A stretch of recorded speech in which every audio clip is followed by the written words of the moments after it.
Though we were born from the designs of the gods and are not yet truly alive, the Chrysos heirs of Amphorius still chose to stand against fate and carved a legend no different from that of humankind. Will you really renounce the heroes in this world's previous 30 million cycles, Imperator? Including even yourself. Will you bow to brutal destiny and allow that puppet master named the destruction to have their wish? I know what you want to do, sidekick. You want to use that deliverer's memories to influence me and tilt the scales of law toward him and the two geniuses. You really saw right through me, Imperator. How can one rule an empire if one is incapable of understanding people's minds? I have decided on Law's final destination. However, before I move my next chess piece, before we go on, tell me this, sidekick. Throughout his trailblaze, was there ever a memory of the ocean?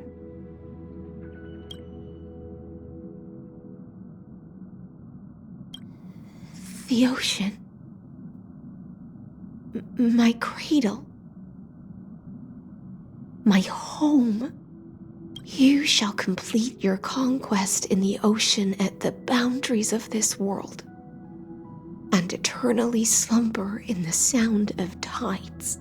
You shall eternally slumber in the sound of tides. Our prophecies aligned as flawlessly as a sea snake circle, like the circulating ocean current.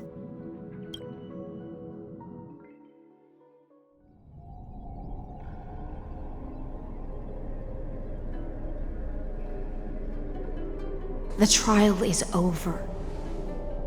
So tell me, who will own the divine authority of law? I won't give it to anyone. What? I am the law. Why should I give my imperial crown to any other?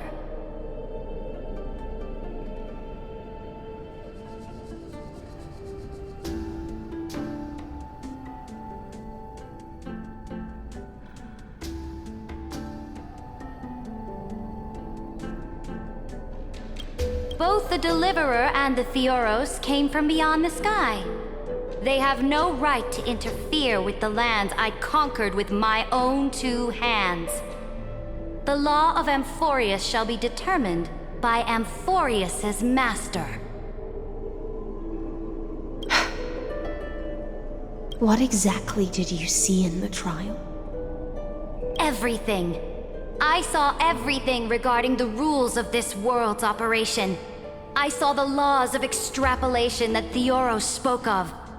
I saw the ultimate protocol. As long as I offer a sacrifice of equal weight, I can rewrite the laws of this world according to my will. I can turn good into evil, ugliness into beauty, and weakness into strength. Fate gave me a very fair deal. One rule change for the life of one demigod. What are you planning to do? You can't guess. We can conquer the stars without relying on any power from beyond the sky. We just need to make some reasonable sacrifices. Your ambitions have already made so many people give up their lives for the law. And you're still not done?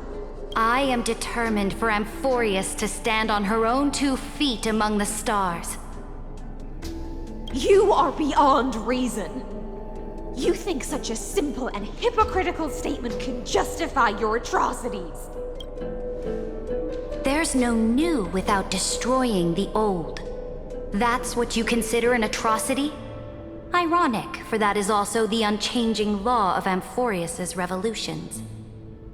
Ever since the Flame Chase prophecy resounded in the distance, fate has decreed for the Chrysos heirs to ignite our blood and illuminate this dark age.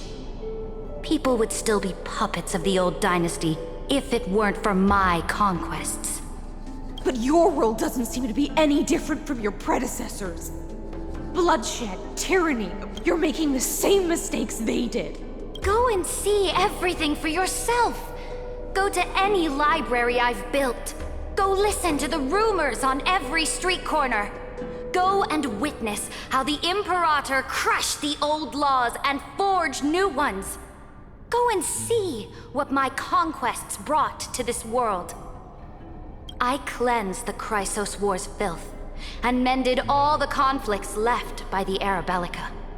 I restored Akima's might and allowed mortals and Chrysos heirs to face each other as equals in the Council. I punished all sins and rewarded all achievements.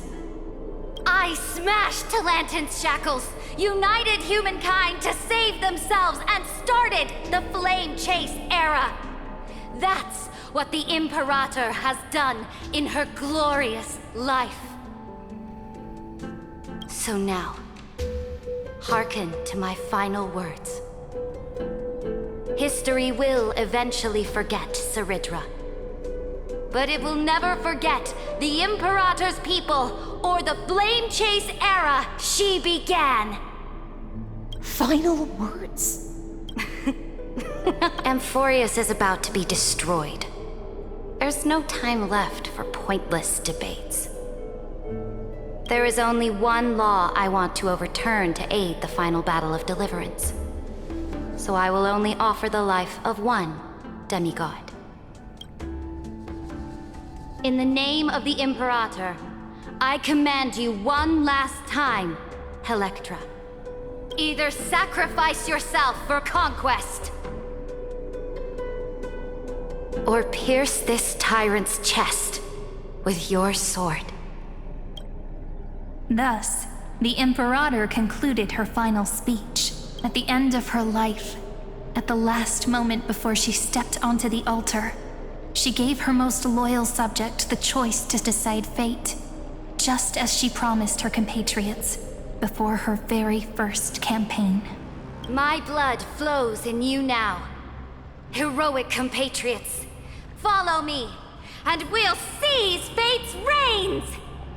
The Imperator fell.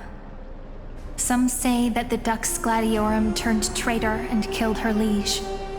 Some say that she imprisoned the tyrant in a shallow pond of water, then left. Which meant the Imperator had to kill herself to rewrite the law. There are countless stories about her death. All we can be sure of is when the knight left the vortex, the Imperator was still mumbling about their past conquests together. The beginning and the end of her existence. Imperator, wait! How could someone of your status come to the front lines? Let me be the flag bearer! The troops defending the pass to the west of the grove, have they surrendered? They ran as quickly as they could when they heard your name. The Golden Cocoon Pass is now in the First Legion's hands. Good. What about the Delosian militia? The Third Legion set fire to the mountains and flattened everything west of the basin. They just need a few more days. That is enough. We cannot afford to miss an opportunity for victory. Lastly, how many Ladonian cannons are left? They are no more. The Second and Fourth Legions have destroyed them all. Very good. They now have no way out, no reinforcements, and no artillery support. We will be able to liberate the Grove of Epiphany in the blink of an eye. We will launch the final charge 1 quint after the curtain fall hour tomorrow. Remember, as long as the Alliance's flag still flies on my shoulders, you must keep moving forward. Take no prisoners among the enemy's soldiers. All sages who resist are to be captured and tried according to martial law. And do not destroy any books. Now go! Notify the entire army. Understood. Those who are resolved to die, we salute you. Reporting in. The mountain dwellers are resisting fiercely, and the Then cease our frontal assault. Send scouts to all legions and tell them to retreat into the Tritos Plains before the parting hour. Well, Are you planning to surrender? It's a strategic change of plans. The seismic walking dragon is enough for that battlefield. Walking dragon? You mean that stupid beast, Terravox? Stupid? No. They are the wisest of all of Giorio's creations. Only they can perceive the currents of time. Let them deal with their earthly brethren. We will advance and take the lead in defeating what remains of our enemy. I will deliver the most fiery retribution for the humiliation they dealt us, and crown myself with a god-slaying wreath. Understood. I'll see to it. The Temple of the Three Fates sent a letter, Imperator. They refused to surrender, and said this letter is their last warning to us. Tell the commanding officers not to launch any attacks unless they receive the Imperator's handwritten approval. Disobedience will be punished by death. What are you doing? The priests of the Three Fates aren't soldiers, but politicians. Do not mistakenly believe they don't have a plan. These dying pests will wring out every idea from their brains, all for short-sighted gain. They are much shrewder than we are. I am inferior to them in that regard. They also have the prophecy to wield as a weapon, something I am not blessed with. Launching an unplanned attack will only disadvantage us, as all of Emphorius will judge our actions. Which means, I will be heading to the battlefield myself, just as I have always done. This time, however, I will go alone.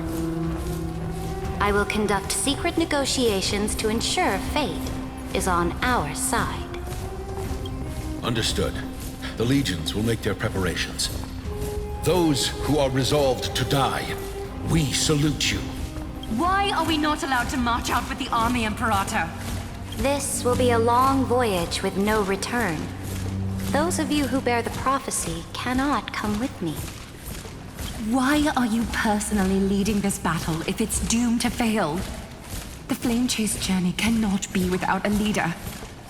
That is correct. The Empire will be without a head when the Imperator falls.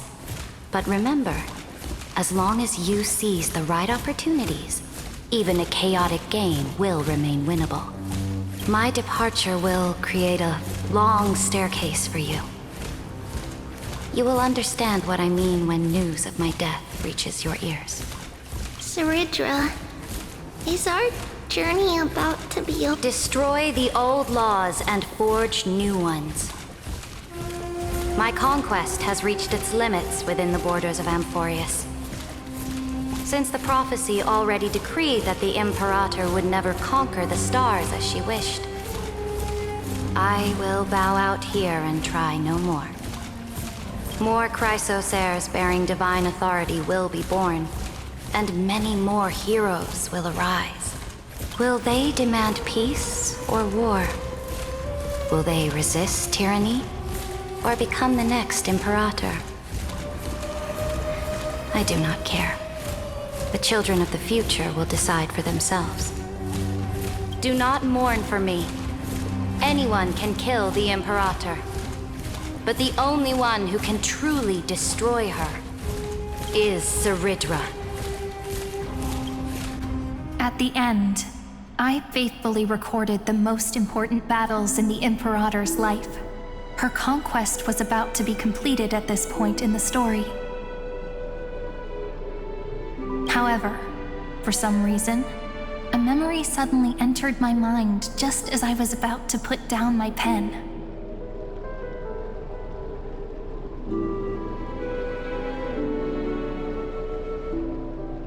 It was a journey on a fantastical train.